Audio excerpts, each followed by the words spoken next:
वैसे वैसे उसकी अपने तरह की जय हो नारायण, जय हो, जय हो। अपने तरह की आशाएं, जिज्ञासाएं, ये उसके अंदर ये समझनी है कि ये कहाँ से ऐसी उसके अंदर पैदा हुई हैं कि जिसने वो बड़ा सक्रिय कर रखा। छोटा सा ही मतलब जो पैदा हुआ है, जो शरीर उसका दिख रहा है, अभी गर्भ से बाहर आया है तो दिख रहा है, जो वो उससे भी पहले ही ज्ञान में लक्षण ऐसे दिखाई दें कि जैसे उसका ज्ञान किसी आशा, किसी जिज्ञासा में इस तरह पहले ही तड़प रहा था। देखो, पहले ही उसके अंदर जो भी चेतना थी, जो समझ थी, वो ऐसे ग्रस्त थी। अब जैसे कि ऐसा मौका आया तो वैसे ही वो इंद्रियों से मतलब इंद्रियों का यूज करने लग गया। देखो, और जैसे इंद्रियां उसकी ग्रहण करने लगी विषय तो वो कुछ शांत हुआ, ठंडा हुआ। देखो, आप देखो, ठंडा हुआ, शांत। अब उसकी देखो ये कर्म उसका चलता रहता है। जैसे ही आया तो शुरू हो गया काम, जैसे बढ़ेगा तो कुछ आशय पूरी हुई, नई जन्म लेती है, कुछ जानकारी हुई कि नई जिज्ञासा और बन लेती है। जीव आत्मा उसके अंदर जो ज्ञान की ज्योति है वो बराबर इनसे ग्रस्त ही रहती है। इसी अब जितने भी हैं प्राणी भी आप अपने ही दायरे में अपने आप ही ग्रस्त हैं और रिश्ते में भी जुड़े हुए हैं, तो रिश्ते में भी ग्रस्त हैं। मतलब जिस तरह भी, जहां भी, जैसे भी वे हैं, उन्हीं से ही वो इन चीजों से हमेशा ग्रस्त रहता है, बीमार रहता है। और उसका जीवन का कर्म ऐसे चलता रहता है जैसे एक पेड़, भाई छिलका पुराना हो या नया आ गया, टहनी फूटती रहती हैं, फिर उन टहनियों में और टहनी छोटी छोटी फूटती रहती हैं, फिर उसमें पत्ते, फिर पत्ते झड़े और नए आते रहते हैं, फिर उसमें फल आते हैं, फिर बीज आता है। मतलब संपूर्ण वो पेड़ या वो आदमी, और आदमी के अंदर जो बीज है अज्ञान का, वो सारा का सारा इस जगत की वासना से, तृष्णा से, आशा से, जिज्ञासा से ग्रस्त रहता है। इस सारे के बीच में उसकी बहुत आशाएं पूरी भी होती है, लेकिन नई आशाएं, नई जिज्ञासाएं, और इसी के बीच में बड़ा सभी से ही, देखो, सभी से ही वाद विवाद भी है। मतलब ये सब सृष्टि उसके अंदर चल,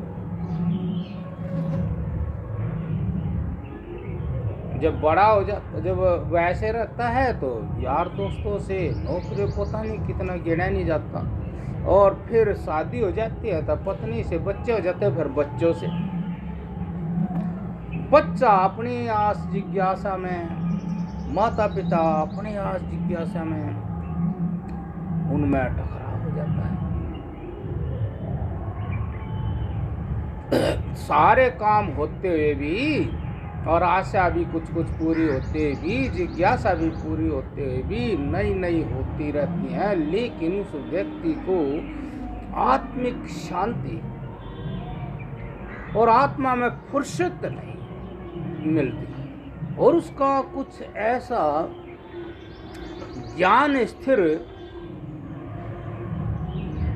और ऐसे रूप का नहीं होता जैसे को महसूस करे कि मेरे ज्ञान में भी कुछ अस्फुरणाएं हो रही हैं, जैसे बाहर हो रही है ऐसे ही मेरे ज्ञान में जैसे भी पेड़ का कुंपल हो रही है, लेकिन पेड़ के अंदर जो चेतना है उस चेतना संबंधी भी स्फुरणाएं होती हैं।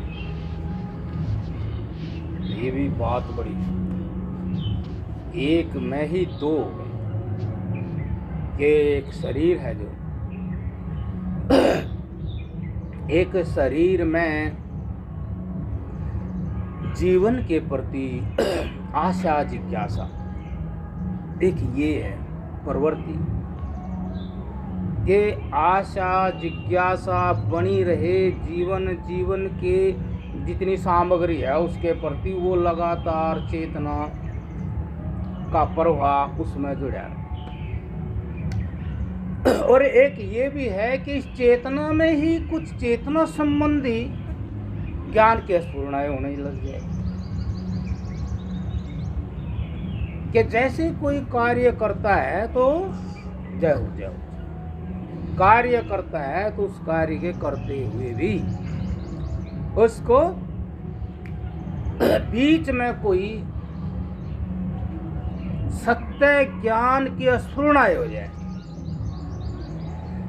और वो व्यक्ति बहुत स्थिर मन से उस कार्य को भी करता रहे,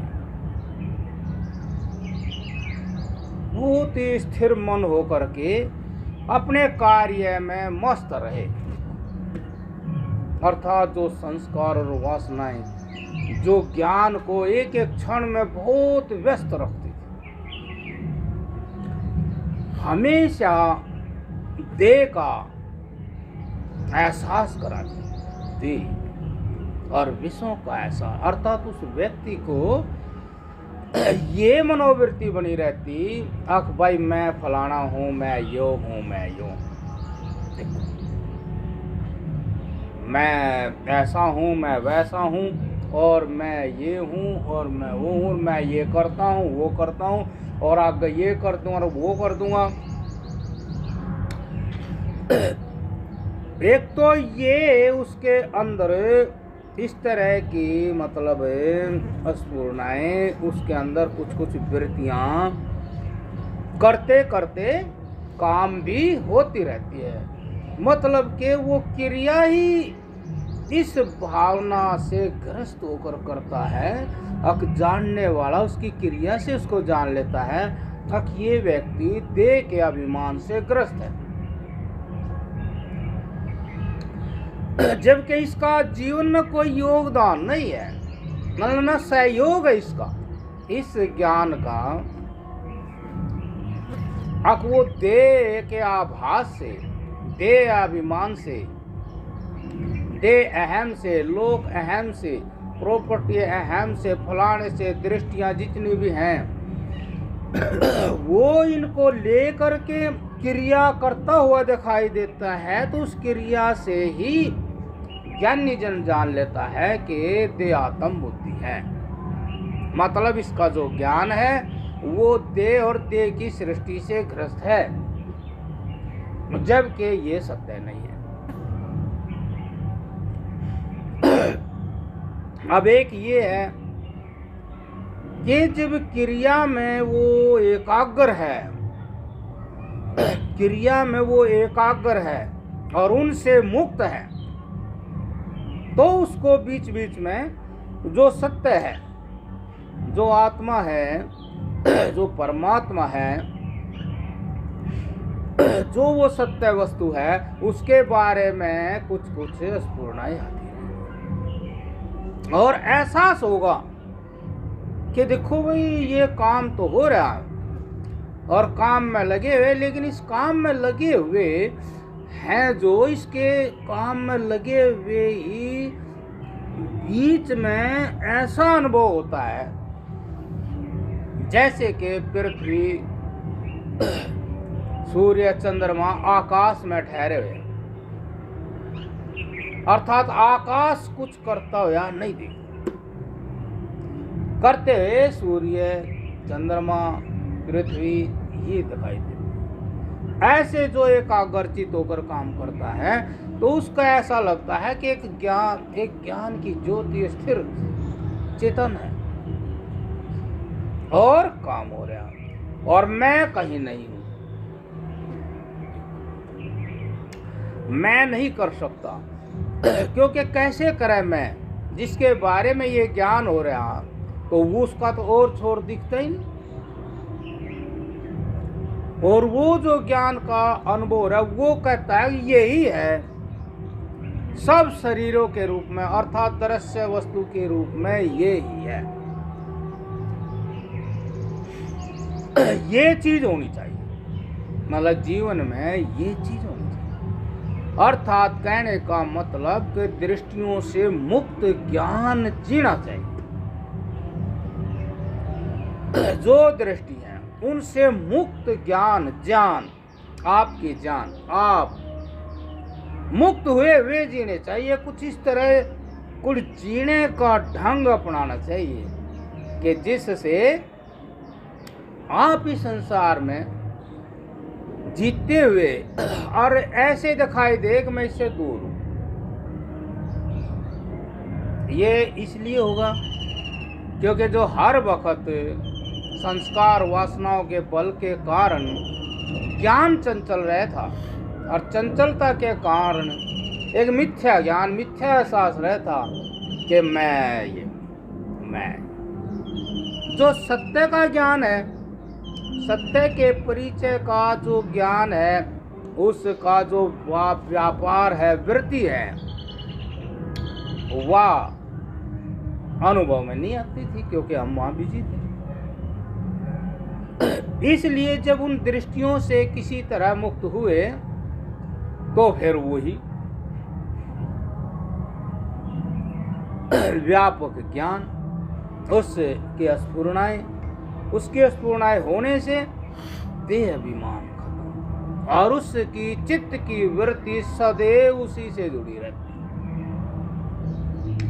उससे जुड़ी रहने का मतलब ये है आकाश की तरह शुद्ध और पवित्र, आकाश की तरह शुद्ध और पवित्र, निर्लेप, निर्विकार, निष्क्रिय वो आत्मा समझ में आने लग जाता। देखो सारे काम हो। अब देखो आकाश है, स्थिर है,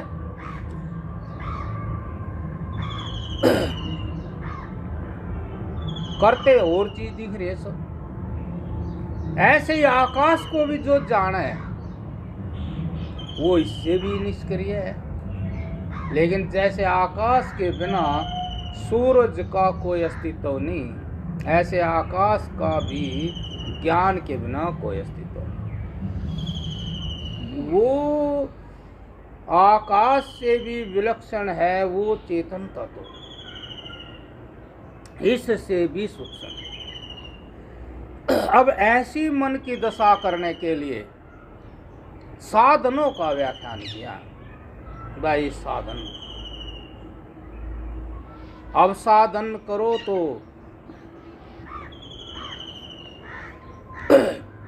एकाग्रता इसमें विशेष साधन है। चाहे हम बैठे हैं तो बस सब कुछ बैठा दिया, इंद्रियों को भी बैठा दिया, मन को भी बैठा दिया, तन को भी बैठा दिया। हो सके फिर कुछ जो है उसके बारे में स्फुरण हो। ऐसे काम करे तो काम में बस। अब एकाग्रता करने के लिए जब भी कोई संसार की दृष्टि बनती है और तो वो एक ही विचार से खत्म हो जाती है। संसार की, दृश्य जगत की कोई भी दृष्टि है, बस वो अज्ञान वश राग द्वेष की बनती है। सीधी सी बात, कोई भी हमारे अंदर दृष्टि बनेगी उसमें अज्ञान तो मुख्य रहता है कि हमने वास्तविक वस्तु का ज्ञान नहीं, और फिर जो दृष्टि बनेगी वो राग और द्वेष। राग माने सुख वश उस वस्तु से लगाओ, प्रेम भी इसको ही कह देते हैं, राग को। तो वैसे तो राग की दृष्टि बनती है, दूसरी तो बाद में बनती है। पहले उसको कुछ ऐसी हालात समझ में आते हैं जिसको वो एक सुख अनुभव होता है। छोटा बच्चा होता है, कुछ भी है, उसने कहीं ना कहीं एक सुख स्वरूप अपना आपा प्रकट देखा, चाहे उसने कहीं देह में देखा है, चाहे मन में देखा है, कहीं ना कहीं ऐसा संयोग हुआ। जैसे वो जो बल्ब जलता है ना, यो इसमें अर्थ का तार और एक तोड़ तार, ये दो रहते और तो फिर वो बल्ब जलता है। ऐसे ही कहीं ना कहीं उसने सुखानुभूति हुई है। उसी सुखानुभूति होने के संस्कार से वो सुख की खोज या उसी स्थिति को प्राप्त करने के लिए कुछ ना कुछ उसके मन में कोई ना कोई तरंग उठती रहती है। अच्छा, ये सीधी सी बात है। अब जब कोई भी व्यक्ति वो वहीं की वहीं रोक देर कोई काम तो हमेशा हम लगे रहते हैं, ये भी बात है। कोई ना कोई काम हम हमेशा लगे रहते हैं और उस व्यक्ति को रोक कर उस काम में मन को लगा दें तो फिर हमें उस सत्य का पता लग जाएगा कि सत्य क्या है। उसी वृत्ति के नीचे शास्त्रों में वृत्तियों के बारे में बहुत होता है। जैसे निद्रा वृत्ति भी है, तो निद्रा वृत्ति है एक, वहाँ भी व्यापार रहता है ज्ञान का, इसीलिए वहाँ भी सत्य का ज्ञान नहीं होता, अनुभूति होती है। इसीलिए उसने भेद नहीं लगता। सारे संसार से मन कटने के बावजूद भी और फिर जैसा अनुभव होता है उसको बताता है। ये जो अनुभव बता रहा है ये भी एक वृत्ति थी जिसके नीचे सत्य छुपा रह गया। अब इसी को कहें, अब जैसा वो रात को लगभग संसार का व्यापार बंद हो रहा था, लेकिन वो व्यक्ति फिर कैसे कहे बड़े सुख से सोया, कैसे कहे कि भाई मैं बड़े सुख से बड़े आराम में था। अब वहाँ यही बात कही है कि वहाँ तो निद्रा वृत्ति ने शांत कर दिया सब। सोने में निद्रा वृत्ति मतलब वहाँ निद्रा वृत्ति कहो कि भाई एक ऐसी हालत आ गई, अब व्यापार बंद हो गया। व्यापार बंद होने से व्यापार तो बंद हो गया लेकिन पता तो नहीं लगा क्या है। देखो, मतलब पता करने वाला भी सुस्त हो गया, पता भी नहीं क्या होया।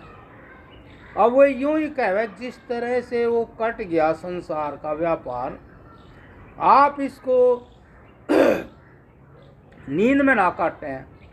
मान ले कि भैया हम विचार करें, अब जैसे ही मन राग वस गया तो वही विचार यूँ करें कि भाई वो जिस वस्तु से ऐसा प्रेम करता है, सुख की आस करता है, क्या इससे वास्तव में यो सुखी हो जाएगा? सुखी क्या होगा? पहले भी सुखी होया होगा तो फिर सुखी तो होया नहीं। सुखी हो जाता तो दोबारा इस तरह की इच्छा क्यों करता? या मान ले कि भाई जो इच्छा करे है तो उस सुख से इच्छा पूरी हो जाएगी, फिर तो नहीं करेगा उस सुख की इच्छा।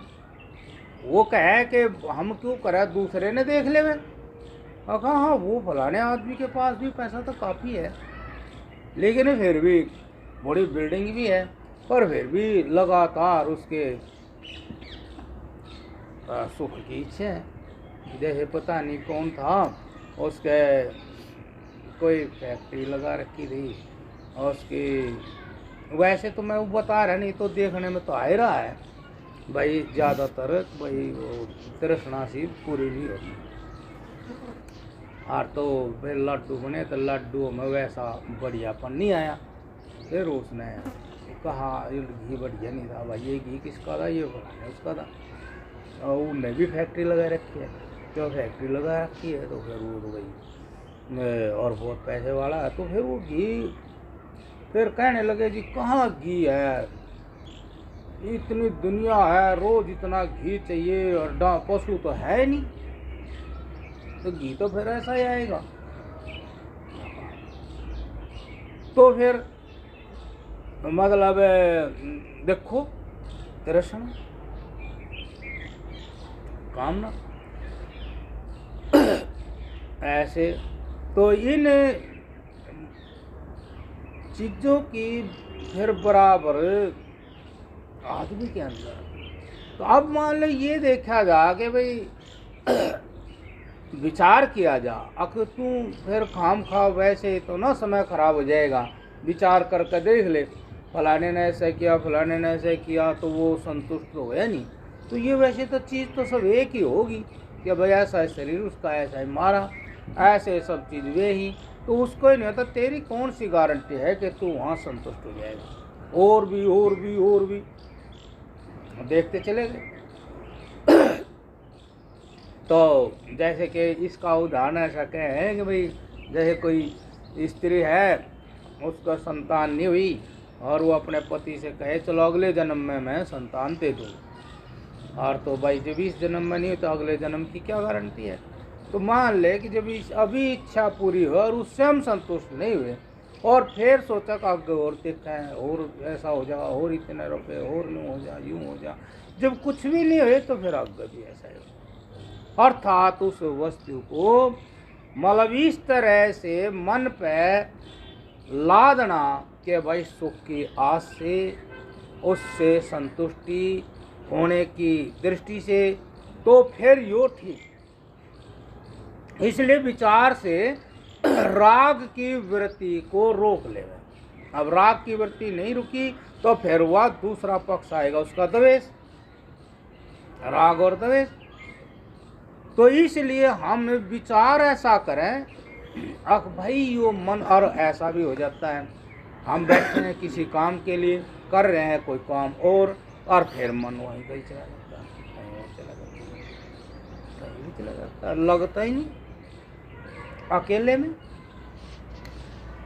अकेले में अकेलापन अच्छा ही नहीं लगता, मतलब अकेले में अकेलापन जीरो लगता है और तो कुछ है ही नहीं है,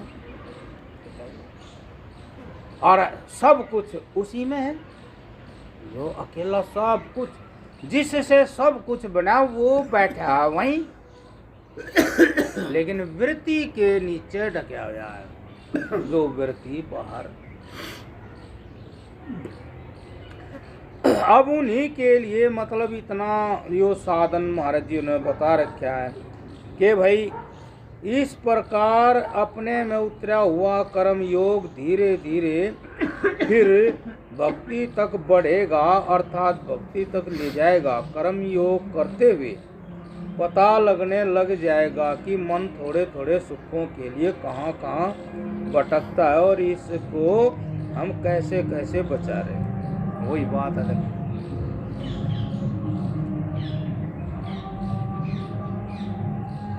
मतलब कर्म योग का मतलब महाराज जी कह रहे हैं कि हमने मन को जहाँ लगा हुआ है वहीं ही स्थिर करें। वो संस्कारों के कारण बिखरेगा, संस्कारों के कारण वो ज्ञान, मन ज्ञान का रूप है, तो संस्कारों के कारण वो मन किसी दृष्टि अधीन होकर सृष्टि में उलझ जाएगा और वहीं से हमारा जन्म देह में हो जाएगा। देह बुद्धि बन जाएगी, देह आत्म बुद्धि, देह को हम आत्मा समझ लेंगे। किस कारण? कि जो दृष्टि बनी हमारी सुख की, तो सुख की दृष्टि एकदम देह पैदा कर देती है। देखो, एकदम सकल पैदा कर देती है, एकदम उसी तरह की क्रिया स्वरूप शरीर भी पैदा, मतलब उसकी दृष्टि में सारा यो सब सिस्टम पैदा हो जाए। उस कर्म में जो ज्ञान है उसकी खबर नहीं है। जिस ज्ञान की कोई शकल अकल है नहीं, उसकी खबर नहीं है। उसके ज्ञान पे वो दृष्टि लग गई और कह दिया मैं ये हूँ और मेरा यो काम नू बन जा, और वो पूरी तरह एक शकल धारण कर गया। शकल धारण किया, केवल अहंकार पुष्ट होता है उस वक्त। उसको उसका कोई योग नहीं है। काम जो कर रहा वो तो कर रहा, लेकिन उसने पूरी शकल धारण कर ली और वह शकल एक खाली ज्ञान में ही टिकी हुई है, काम में नहीं है।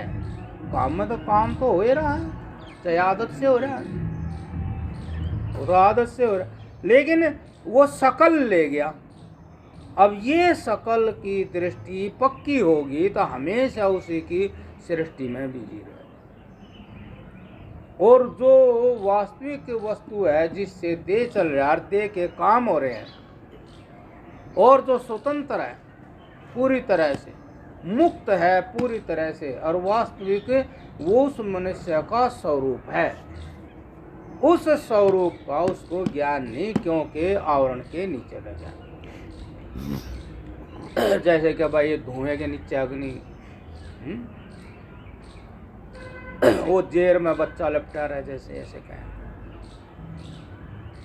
और बादलों से सूरज ढक गया, ऐसे कहे।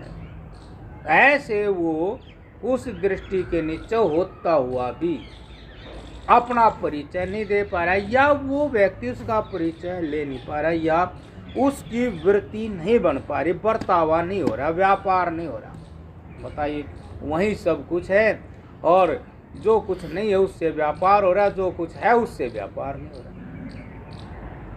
वहाँ आत्मा है, आत्मा उसका स्वरूप है, उससे व्यापार नहीं हो रहा, और जिसकी दृष्टि बनी है वो उसका स्वरूप भी नहीं है, है भी नहीं है उस वक्त। और उस के सब प्रकार की दृष्टि और सृष्टि और अपने आप को उसमें वो देख रहा है, और अपने आप को सारी अकल और शकल के साथ देख रहा है। तो ऐसे वो जाता है, तो इससे वो ही अविद्या, असीमता, राग और द्वेष, अभिनिवेश, इस एक दृष्टि में ये 500 कलेश रहते हैं। देखो, 5 कलेश जो आदमी को दुख देते हैं, सुख नहीं देते। मतलब सत्य का ज्ञान ना होने से तो वो अज्ञान है, अविद्या का शिकार है वो व्यक्ति। जिसको समझ रहा है उसमें ज्ञान है ही नहीं। जिस चीज की दृष्टि बना रहा है राग वश, सुख वश, वह जिंदा ही नहीं है, और उसी का फिर मैं भावा जा, मैं यूं हूं, अपने आप बन जाएगा, मैं यूं हूं, मैं क्या चाहता हूं, मैं वो चाहता हूं। क्यों चाहता है? अब भाई सुख है। ज्ञान की दृष्टि नहीं है यहाँ। ज्ञान की तो आत्मा की दृष्टि बनेगी, और अज्ञान की यो जो दृश्य, इसमें ज्ञान है ही नहीं, इसमें ज्ञान नहीं है। वैसे यहाँ चींटी चढ़ जाए तो हमें पता लगेगा, यहाँ चींटी चढ़ गई, हम ही यहाँ तक जा रहे हैं, जैसे बिजली का कनेक्शन जा रहा है, ऐसे ही ज्ञान ही यहाँ भी चल रहा। ज्ञान ही बताएगा, चींटी यो नहीं बता सकता। मतलब यो बताता तो ऐसे हो सकता था, जैसे हम यहाँ सब बैठे हैं तो सबका मतभेद हो सकता है। तो ऐसे ही मान ले ये सब चीज बताने वाली हो, इनके अंदर यो गुण हो, तो यहाँ भी सारे नाक कुछ बोल लगा, कान कुछ बोल लगा, आँख कुछ बोल लगी, जीभ कुछ बोल लगी, लेकिन ये नहीं, ये ज्ञानी नहीं है, ये चेतन नहीं, ये जड़ है। इस दृश्य वस्तु को है करके जो समझ लिया, यो ही अज्ञान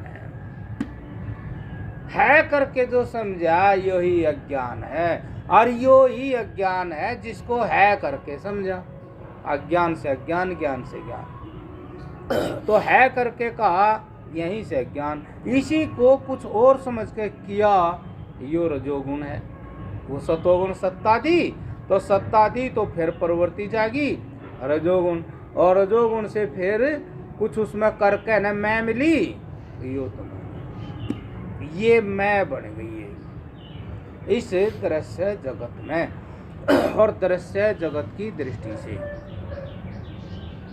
अब इस तरह ये इसमें रहेगा तो ये पांचों क्लेश कर्म से अभिनिवेश का मतलब अब जो यो मैं प्राप्त हुई है या बनी रहे, जिससे बनी रहे वो ही काम इसमें करे जाओ। जैसे यार रस्सी बनी रहे, तो रस्सी बनी रहे तो उसमें पुंजा लाए जाओ, रस्सी बने जाएगी, पुंजा लाए जाओ। ऐसे ही कोई राग की वस्तु मिलती रहे तो मैं बनी रहेगी। कोई क्षण भर का सुख प्रकट हो जाए तो मैं बनी रहेगी, जैसे वह रस्सी पुंजे से होती है। तो वो अपना निवेश इसमें रखता है, अज्ञा मैं खत्म ना हो जाए। उस सत्य जो चेतना है उसको जैसे का तैसा नहीं जानता, और इसको दृश्य को जैसे का तैसा नहीं जानता। इसलिए ये दोनों गुत्थम गुत्था होकर के दृष्टि बन गई। अब यो मैं सारे को कहा यो मैं, इसमें जो उसने भी कहा मैं यो ही हूँ, मैं दुखी हूँ, मैं हाँ। जैसे कि वही एक बच्चा बेचारा बहुत अब जिससे वो दुखी था वे सारी दृष्टि थी, सारी दृष्टि की सृष्टि थी। यदि उस बच्चे को तत्व ज्ञान हो जाए तो वह सारी दृष्टि और सृष्टि खत्म हो जाए। जैसे कि कोई महात्मा बन गया और तो देखो उसको वे क्लेश होते ही, क्योंकि उसकी दृष्टि में वो है करके कुछ है नहीं। अब वो दृष्टि में कहेगा वो मेरा, जैसे एक आदमी था बस वो मैं एक मंदिर में ठहर रहा था, तो बस वो आया दोपहर को आ गया, दोपहर का हमारा टाइम ही सही रह गया। तो मैं कहो नारायण कैसे आएगी, बच्चे आएगा। अब यो जो बोला बच्चे आएगा, यो वो आदमी नहीं बोला,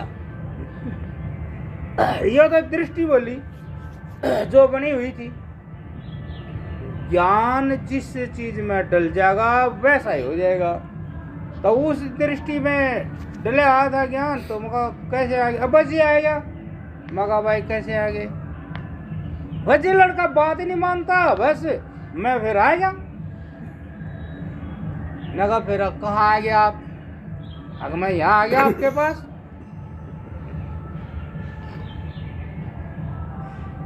तो मैं कहा मेरे पास आ गए, तो मेरे पास कितनी देर रहोगे आप, मेरे पास तो ज्यादा नहीं रह सकते, कोई नहीं रहेंगे तो हम नीचे बैठेंगे। अब ये जो इतना वो हो रहा है उसके अंदर उपद्रव, ये उस दृष्टि में तो है मेरा लड़का होने से तो जगह में को नहीं होना चाहिए था। मेरा लड़का, अरे तेरा लड़का, तेरे जैसा तो है, कहने में तो तेरा लड़का है, जो कर तू है नो वो है। पूर्ण में से पूर्ण लिखड़ा है, फिर भी पूर्ण नहीं है। तू सुना अपना लड़का समझ कर घाट क्यों तोड़ रहा, घाट क्यों समझ रहा, तो घाट है कोई वो भी वही है, लेकिन नहीं, घाट ही रहना चाहिए, मेरी बात ही माननी चाहिए, चाहे जो कर भी हो। देखो जो वहां से वो चला, वो उस दृष्टि ने चलाया, और जब वो अनुगा हमने के लेना हो गया था लड़का, ठीक है भाई, इसमें भी अपना ज्ञान है, नहीं मानता ना सी अपनी रोटी खा मौज कर, वही मौज हो जाती। अरे क्या किससे क्या आस रखा, किसी की पूरी तो हो ही नहीं। यो भी तो इस संसार में ज्ञान है। अरे किसी की कोई आस पूरी नहीं होती, किसी से नहीं होती, और कोई किसी के बंधन में नहीं रहता। क्यों किसी से आस रखे? यहाँ तो अपने भाई ऐसे करना पड़ेगा, जैसा अपने खा पी लिया, मिल गया, हमने रह ले, कर दिया तो कर दिया, क्योंकि तो न करया, नहीं तो ना करता, ना करता ब्याह। उसने क्या कहा? तू खुद ही तो पराधीन है, तो ही है पराधीन। और तू फिर ऐसे ही करता चला गया, ब्याह करवा लिया, पहले ब्याह मास रखी कुछ, पहले ब्याह मास रखी, फिर ब्याह के बाद बच्चे, फिर बच्चा मास रखी। और आत्मा को कोई भी बाहर की वस्तु मरम्मत नहीं कर सकती। आत्मा को, चेतना को कोई भी वस्तु मिलकर के कुछ कर नहीं सकती, क्योंकि चेतना तो चेतना ही है, अपने ढंग की है, उसका मेटेरियल संसार में है ही नहीं। चेतना पता नहीं अब किस चीज से बनी है, लेकिन जिससे बनी है वो दूसरी चीज यहाँ है नहीं। फिर आस क्या करनी? जो चेतना का अपना ढंग है, अपना स्वरूप है, अपनी वो किस मेटेरियल की बनी है, उसको कुछ, इसीलिए तो बाहर से उसका कोई कुछ कर लो बात नहीं बनती। बाहर से कुछ भी कर लो कोई बात नहीं बनती, और कितना ही त्याग कर दो, नुकसान करो, नुकसान नहीं होता। आप संसार का कितना ही नुकसान कर दो, त्याग कर दो, उसके में कोई कमी नहीं आती, और कितना है वो कर लो, बढ़ती नहीं। तो इसलिए उसका तो इसमें कोई मतलब ही नहीं है, लेकिन वो मतलब लगा बैठा था। फिर वो जैसी दृष्टि वैसी सृष्टि। अब जिसको उसने जो मन ने आरोपित कर दिया आत्मा को उसमें डाल दिया, आत्मा है शाश्वत सनातन, डाला जिसमें वो शाश्वत सनातन है नहीं। इसीलिए तो कहा वो लड़का कहा नहीं मानता कि ना लड़का का है। वो लड़का क्या कहा मन ने कहा? वो लड़का तो है ही नहीं जिसने तू लड़का कहे। जिसने तू जो समझ रहा वो है नहीं, पहले समझ तो सही वो है क्या। बस मैं कहा यहाँ भी भाई ज्यादा देर नहीं रह सकते, हम अपने काम पर लगे। अच्छा जी, आजा नीचे चला गया।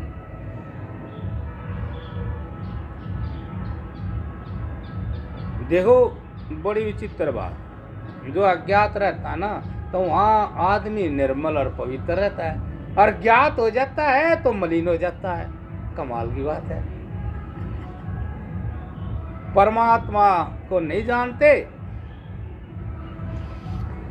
उसके विषय में कोई बात नहीं है, और जिसको जानते हैं उसके विषय में कुछ न कुछ दृष्टि बना लेते हैं, फिर सृष्टि बना लेते हैं। जैसे वो नीचे जाकर बैठ गया, कोई आदमी आया, तो कोई आदमी आया तो वो बैठ के, अब खाली है। जब बच्चे की इतनी चोट लग रही है, घाव हो रहा है, तो खाली कैसे रहेगा? उसका तो संग का जीवन है, और संग होगा तो फिर चोट लगेगी। तो चोट तो घायल तो है, तो संग की तो आदत है। और वो आदमी आते उसने लेदाड़ पूछा, और भाई आप कहाँ से? भाई अब अज्ञान है ना, अज्ञात है तो कितना प्यार है, कोई दृष्टि नहीं, अज्ञात के प्रति कोई दृष्टि नहीं, कोई सृष्टि नहीं, शांति और प्यार है। मैं तो यहाँ आया हूँ किसी काम। भाई क्या काम आए हो? मैं पटवारी हूँ भाई, मैं कुछ काम। अच्छा जी अच्छा जी अच्छा जी अच्छा जी कर रहा, आओ को लेना देना को उसका मतलब नहीं, उसको तो बड़ा अच्छा जी कर रहा। और जो उसको पिताजी पिताजी कर रहा, और पिताजी मान रहा मेरे पिताजी है भाई, उसको कहा नहीं मानना तो हमारी तो उसमें दृष्टि बना ली। और ये नहीं मानता जो बीमारी मेरे है वही बीमारी इसमें ही पाओगी, क्यों? चीज तो एक ही है, पर वो न्यू विचार जगता नहीं, मन लगावे, मन लगाया नहीं, वहां मन लगाया अपने बच्चे में, घर में मन लगा, बिल्डिंग खड़ी कर दी मैंने, वहां मन लगाया, इतना कमाया, स्वर्ग को दे दिया वहां मन लगाया, अब फिर उसमें मन लगावे। देखो मन लगाने की नौबत क्यों आ गई? मन लग नहीं रहा। मन लगाने की नौबत क्यों आ गई? मन लग नहीं रहा। इसकी खोज नहीं करता, क्या मन लगता ही नहीं, क्या नहीं लगता तो कौन सी आप बता रही है, इस पे ध्यान नहीं देता। और जय भाई मन लग जाए अपने आप में ही तो समस्या खत्म, समाधान हो जाए, समाधि लग जाए। और फिर वो उसने कह दिया, वही हुआ देखा, दूसरे ने कह दिया आदमी तो बढ़िया दिखा, बढ़िया के लड़के जाकर पूछ कैसा है दृष्टि बढ़ा ली, देखो अब वो की दृष्टि बढ़ाएगी, आदमी तो बढ़िया लगे, और बढ़िया का तेल वो आदमी दूसरा ढिल्ला हो जाएगा आपने स्वार्थ के लिए। देखिए देखो आप पे में कोई नहीं ना वो आप पे में और ना वो, और फिर देख रहा भाई मैं उस बच्चे में बढ़िया था तो मेरी याद दशा होगी, ये बिस्ते के पूछे तू अगवा तू कहाँ से, अरे वो बच्चे में बढ़िया था मैं, वहाँ मेरी दशा यह होगी, तो इसमें फिर बड़ा गलती फिर कर रहा, एक गलती भुगत रहा, मंदिर में बैठा दिया एक गलती ने, फिर इससे पूछ रहा है, के पूछ रहा है इससे आग भाई तू कहाँ से आया क्या है, वो पूछा था पहले अपने तो पूछा, होली वाला ब्याह कराऊंगा, फिर ब्याह करा लिया, फिर अपनी पत्नी तो कुछ पूछा, फिर बच्चा हो गया, ये बच्चे तो भी पूछ रहा वो सारा, ये फिर रिश्ते पूरा उड़े लगड़ता ही नहीं, फिर वो उन्हें देखा आदमी तो बढ़िया है ठीक है, अच्छा जी मैं यूँ कह रहा था कि हाँ वो मंदिर में कंगा मिल जाएगा, हाँ हाँ मिल जाएगा मिल जाएगा मन लगाना है ना, अब मन परेशान है लग नहीं रहा, और मन लग जाए तो क्या दिक्कत, अब मन ऐसी जगह में लग जाए जिसका और न छोर है, वह ऐसी जगह, अब जैसे आकाश ही अनंत है, ऐसे ही इस अनंत आकाश को जो फुला रहा है ज्ञान वो भी अनंत है, मान ले उसमें मन लग जाए तो क्या दिक्कत, अब वो मन लगा रहा, अब दोनों मन के रोगी गल ओले देखा इस तरह फलाना काम से तो वो है बीमारी, ऐसे ही तो बच्चे ने देखा बड़ा हो सके नू हो गया तो नू कर सके, अब वो भी वो था, चलो भाई देखो वहां से बिगड़ा तो मंदिर दिखा, मंदिर में चला है, मंदिर में भी नहीं बैठा बाबा जी सा दिखा था, चलो उधर ही चल रहा है, मतलब मन को लगाते लगाते फिर अरे जानते नहीं मन तो लगाया उन्हें देख तो ले भाई, मन लगाया कैसे है, अंदर चेतना बैठी है और चेतना से मन चेतन है, प्रकाशित हो रहा है, तभी तो मन ज्ञान का भूखा है, जानकारी, क्यों ज्ञान स्वरूप तो आत्मा है और उसी से ही ज्ञान इंद्रिया चेतन है, ज्ञान होता है, लेकिन वो जैसे ही प्रकट हुआ और जो हुआ उसके नीचे वो ढक गया, इतनी सी बात है, और जिसके नीचे ढका उस पर फिर वो विचार नहीं करता, विचार चेतना का धर्म है, इसीलिए विचार का ध्यान नहीं करता, ये विचार करना था कि बस बात खत्म हुई, अपना लड़का ही नहीं है तो कुछ नहीं है दुनिया में, यहाँ खत्म करनी थी, अब तो वो ही नहीं है तो और कौन होगा, बात खत्म हो, किसने क्या पूछा है, सब वही है, अपनी आत्मा में बैठ, अपनी आत्मा में बैठ, बस यह ठीक लगी, लेकिन बैठा ही नहीं है, वो जो अकेलेपन का कलेश था उन्हें बैठा नहीं दिया, अब फिर देखो उसका कंगा लेने जा रहा, उसने कहा जी कंगा चाहिए था एक बार, बात होगी ना भाई आप कैसे, मतलब पटवारी हूँ आप कुछ काम आए, अच्छा जी जी करके वो राजी हो गया, बार राजी होते जो स्वार्थ हो वो चल जाए, और उसने कहा बाढ़ बूढ़ से बारे सेट से हो जाओ भाई पटवारी है, नू है, देखेंगे लोग, नू थोड़ा हरसी ठीक करे, हाँ कंगा मिल जाए, हाँ देखता हूँ मैं पुजारी के पास। अब मैं सब बात सुने, बोला देखो इसी तरह अपने लड़के तो जाकर बोल ले जो इस तरह बोल रहा, इसी तरह यो अपनी अकड़ ढीली कर दे, वहां नहीं लड़के तो क्यों कर बोल दूंगा। जब फेरी समझान से बोल रहा, वो तो तेरा लड़का है, उससे बोलने में तो और बढ़िया बात है। जब अनजान से इतना मीठा व्यवहार कर रहा, वो तो तेरा लड़का, वो तो न पिताजी मानने हुए है, वो तेरा सम्मान कर रहा है, मानता है मेरा पिताजी है, वो बुल्ला नहीं है छोटा जो पाड़ा तना, वो बुल्ला नहीं है वो। और ऐसे ही बोल लगा तो जब याद आ जाएगा उसका। लेकिन जब तू ऐसा बोल रहा है तो किस तेरी शक्ल ऐसी दिखा है, वो सारी बात भूल जा। और तो वो फिर आया, वो है नहीं पंडित जी के पास, कम बताइए मन की गुलामी क्या बना दे। एक जगह हट है दूसरे, जैसे बंदर एक टहनी पे जागा कुछ बनेगी बात, वहां नहीं बने फिर दूसरी में, फिर तीसरी में, फिर चौथी में, ऐसे ही चलता रहेगा। ये उसका काम हो जाएगा, या उसकी प्रकृति बन जाएगी, आदत बन जाएगी।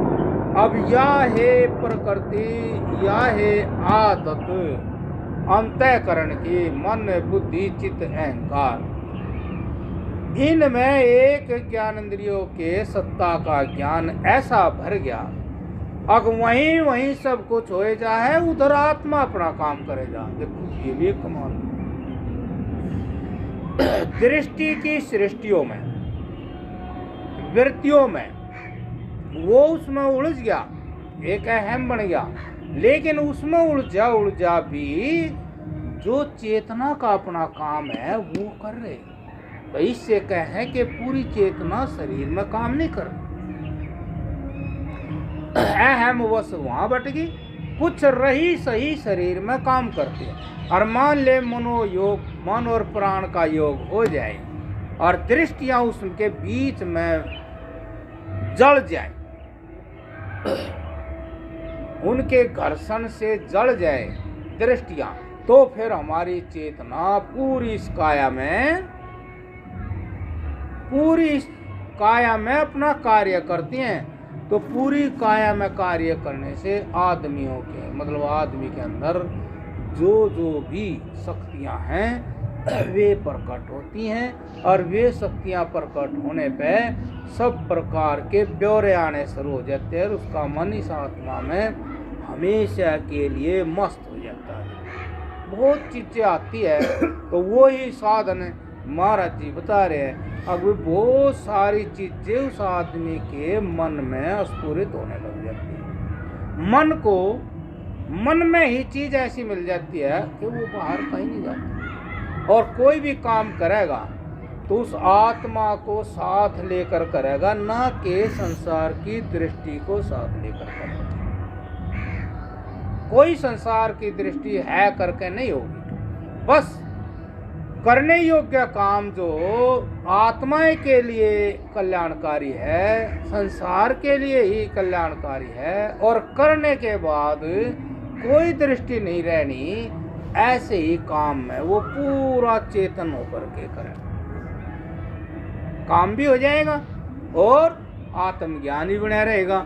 इसको कहते हैं मुक्त जीवन। और तो कहते ही हैं कि वे मुक्त हो करके जीवन, बंधे ना हो जाता है ऐसा, वो ऐसी बात नहीं है, हो जाता ज्ञान की कृपा से ऐसा हो जाता है, ज्ञान विज्ञान की कृपा से ऐसा हो जाता है। जिनको सत्य का ज्ञान हो जाता है, सत्य तो ये है, तो फिर वे मिथ्या में नहीं जाते।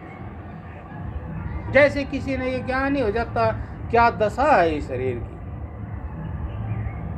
इस शरीर का स्वरूप ही क्या है, किसी समय भी कोई विकार आ जाता है, और कितना ही कुछ करो एक अवस्था के बाद ये क्षीण होता चला जाता है। और जिस तरह इस शरीर की पूजा होती थी, स्वार्थ पूरे होते थे, एक समय ऐसा आता है तो इसको कोई पूछता भी नहीं और स्वार्थ भी पूरे नहीं होते।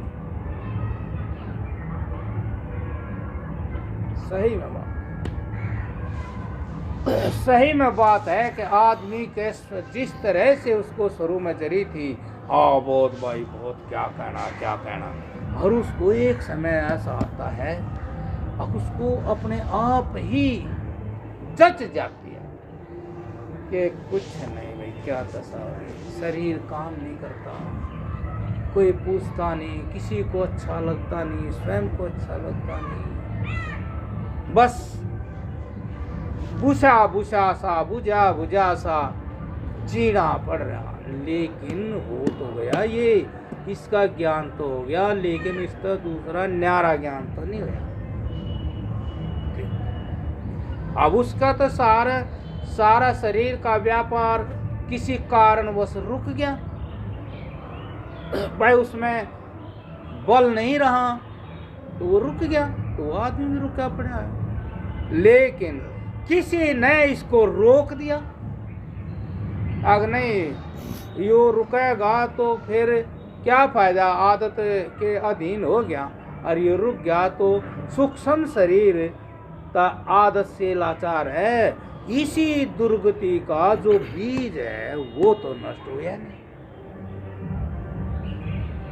जो तेरी आदशा या फिर होगी, क्यों, इसके प्रति जो दृष्टि है, जो सत्ता है करके जीवन शरीर और सुखों के प्रति जो दृष्टि अभी तो यूं ही बनी हुई है।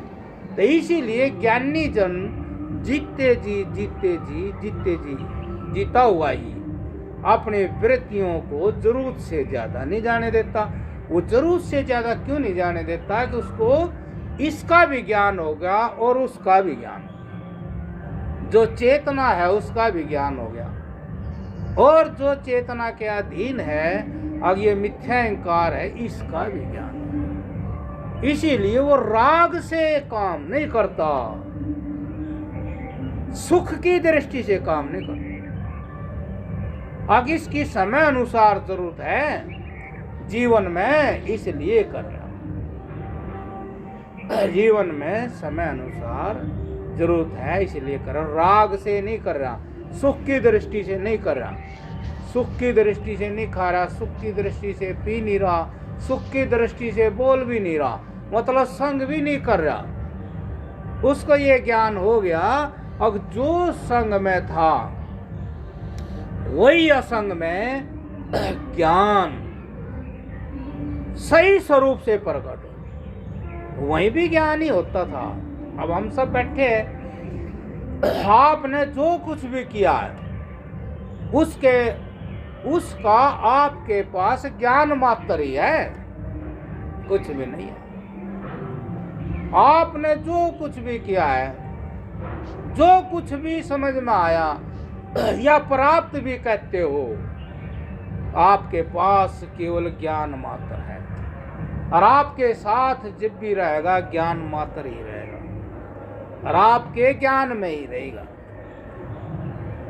अब हम यहाँ बैठे, यहाँ किसी के पास कुछ कोई दिक्कत थोड़ी, मान ले हम तो सब परिचित हैं, कोई अपरिचित आ जाए तो आपके प्रति कोई दृष्टि नहीं बनाएगा, ये इतने पढ़े लिखे हैं भाई, इनका इतना काम कुछ नहीं, क्यों, जो कुछ है ही बनाएगा तो ना, होंगे भाई, जैसे भी होंगे तो, लेकिन चिपटता तो नहीं, चिपटता तो वो हमारे ज्ञान में ही एक ज्ञान ही प्राप्त हुआ, और ज्ञान ही प्राप्त भी हो सकता है, क्योंकि वस्तु का स्वरूप ही ज्ञान है।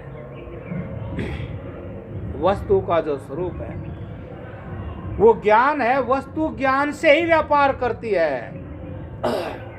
प्राणी पदार्थ वस्तु की तरह से वो खुद है नहीं, और ना ही उसका व्यापार है, व्यापार नहीं। जैसे ज्ञान है वो कोई वस्तु नहीं है, इसीलिए उसका या वो किसी को स्पर्श करेगी तो उसका रिजल्ट ज्ञान ही आएगा। ज्ञान, जैसे रोटी है तो रोटी खाई तो आत्मा के पास तो रोटी का ज्ञान ही जाएगा, रोटी नहीं जाएगी, क्योंकि आत्मा तो ज्ञान है, उसका हुआ रोटी का कोई मतलब है ही नहीं, रोटी जैसी हुआ होनी नहीं। रोटी ज्ञान में प्रवेश नहीं कर सकती। बस वो बता, हाँ भाई रोटी थी, भूख थी, मिट गई, बस। और जो रोटी के उससे देह बन जाएगा, और ज्ञान ज्ञान ही रहेगा, और ज्ञान का व्यापार ज्ञान रूप से ही रहेगा। देखो, इसलिए कोई भी आदमी किसी भी संसार के सुख को सुख कहना, और मान ले उसको ज्ञान हो गया, तो वो कहेगा कोई गठड़ी तक बंधनी नहीं, ज्ञान ही होना, ना लेगा तो भी ज्ञान ही रहना। वो अज्ञान रूप रहेगा, लेकिन मैं तो ज्ञानी रूप रहूंगा। उसका कुछ ज्ञान हो, ज्ञान के रूप में ढल जाएगा, और क्या होगा ना, उसको सुख को लेंगे तो ज्ञान रूप से आत्मा रहेगा। ज्ञान रूप से आत्मा जब भी रहेगा जब हम उसको लेंगे। अब वो ज्ञान, वो समय पर वो ज्ञान भी उतर जाता है, ज्ञान से समय पर वो ज्ञान भी उतर जाता है। जय हो ना, जय हो, जय हो, जय हो, जय हो। वो फिर ज्ञान ही रहता है। मतलब अंत में क्या रहता है, अपने आप भी आप ही रहते हो ज्ञान रूप से। फिर कोई पूछने लगा तो आप खुजासी को बताओ, हाँ घने दिन की बात होगी, वो समझ में नहीं आ रही। समझ तो है, समझ में आ नहीं रही। तो इसलिए जो है एकाग्रता से, मतलब एकाग्रता से हमें जैसे का तैसा ज्ञान हो जाता है, और जैसा का तैसा ज्ञान हो जाता है तो हम अपनी आत्मा में टिक जाते हैं और जगह से मुक्त हो जाते हैं। और जगह से मुक्त होने पर ना तो हमें फिर हर्ष होता है और ना हमें खेद होता है, बल्कि हम अपना जीवन उस आत्मा को प्राप्त करके पूरा कर लेते हैं। क्या भाई पूरा हो गया, ठीक है, ना उसको कभी हर्ष होता, ना उसको कभी कोई चीज। और वो जरूरत के काम जो जरूरत के हर आत्मा वाले हैं वे कर देता है। ऐसा उसको आत्मा ज्ञान हो जाता है कि आत्मा से बढ़ करके कोई भी प्राणी पदार्थ वस्तु अर्थात जो दृश्य वस्तु है वो बढ़कर दिखाई नहीं देती है। ऐसी आत्मा का ज्ञान प्रबल और प्रसिद्ध और प्रिय हो जाता है। नहीं नहीं, ये होता है बढ़िया चीज है, क्योंकि इसे ना वो बता दिया। अब यो जो दृश्य है ना, इसका ख्याल करते ही फिर फंसेगा, किसमें फंसेगा, अब फिर वही पराधीन था। मतलब देखो ना उस आदमी की दशा, वहां से लड़ा वहां, अब वहां कितनी देर रहेगा। इसलिए उसने ये समझना चाहिए, या हमने मतलब ये समझना चाहिए, अगर मन से राग निकाल करके जीवो, क्योंकि आत्मा में राग का व्यापार होता नहीं। आत्मा निर्मल है, स्वच्छ है, शुद्ध है, स्वतंत्र है, और आत्मा से भिन्न हम नहीं है। ये ज्ञान, अब आत्मा से भिन्न कुछ नहीं है, सब आत्मा का ही रूप। इसलिए जो बचपन से अज्ञानवश बच्चा जन्म से ही उस अज्ञान से ग्रस्त पैदा होता है, उस अज्ञान का इलाज एकाग्रता है कि समेट करके क्रिया में हाजिर हूं। तो हमारा जो राग की वृत्ति थी वो खत्म हो जाएगी, वही आवरण था, वो खत्म होने पर फिर जो है सारा संसार एकदम दृष्टा रूप हो जाएगा, अर्थात ये सारा चेतन स्वरूप ही है। और इतने यो ज्ञान नहीं हो तो चेतन तो दिखता नहीं, दृश्य ही दृश्य है, अर्थात यो ही है करके सत्य है। और देखो चेतन का ज्ञान हो जाए तो ये सारा जगत चेतन ही स्वरूप है, मतलब जड़ इसमें कुछ नहीं, आत्मा ही आत्मा है, आत्मा का ही रूप। फिर वो व्यक्ति ना तो किसी से राग करेगा, जब राग ही नहीं करेगा तो द्वेष क्या करेगा, क्योंकि राग करते ही द्वेष का जन्म हो जाए। तो राग ही नहीं करेगा, क्यों, राग करने योग्य कोई वस्तु है ही नहीं, सब जगह वही स्वरूप है जो अपनी काया में। इसलिए हमने मतलब अपने आप को समेट कर क्रिया में हाजिर रखना चाहिए, ताकि हम सब कुछ करते हुए और उस सुख स्वरूप आत्मा को जो प्रतिबिंब रूप से सब जगह दिखाई देता है वह उसको हम प्राप्त हो जाए और आराम से रहें हमेशा के लिए। तो हो गया होगा टाइम का? क्या टाइम हो गया है? हाँ, 1 मिनट का सर है।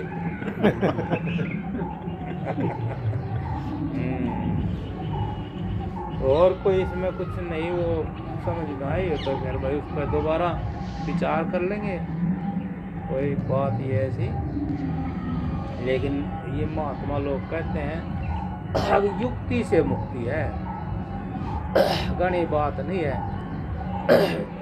जैसे भाई वो किसी वजनदार वस्तु को ऊन नहीं उठती तो वो लाकड़ देगा नहीं उठाते हैं, है ना, युक्ति है। मतलब एक आदमी ना उठा और वो लाकड़ दे एक कटा दे, युक्ति से। ऐसे यह युक्ति है एकाग्रता, और एकाग्रता कोई अन्यथा साधन नहीं है। जब हम काम कर ही रहे हैं तो हम ही काम कर रहे तो हमने वहाँ हाजिर रहना चाहिए, बस ये इतनी तो बात है। वो हमारे मन में जो बहुत संभाल कर रख रखे हैं है करके चीज़ें, उनके बस हमारा ज्ञान चिंतन में लग जाता है वहीं का वहीं, और काम आदत से हो जाए तो हमने भेद नहीं लगता भाई कौन है कौन नहीं है। हम जिसने कहे हैं दूसरा उसने गलत सिद्ध करते हैं। वो कहेगा वो आत्मा परमात्मा है, ये तुम कुछ नहीं है। जैसे बिजली को तो हम जान लग रहे, अब बिजली की करामात है सारी और कुछ नहीं है, ये तो दूर के सामने पड़ता है। अब वहाँ हमने स्वयं को ही सिद्ध करना पीछे लौट करके। बिजली तो दूसरी संयोगिक वस्तु होगी, जो संयोगिक वस्तु नहीं है तो वो तो स्वयं में स्थित होकर अपना परिचय पाएगी, भाई मैं क्या संयोगी। उसका दोबारा असंग होना पड़ा, संग रहते हुए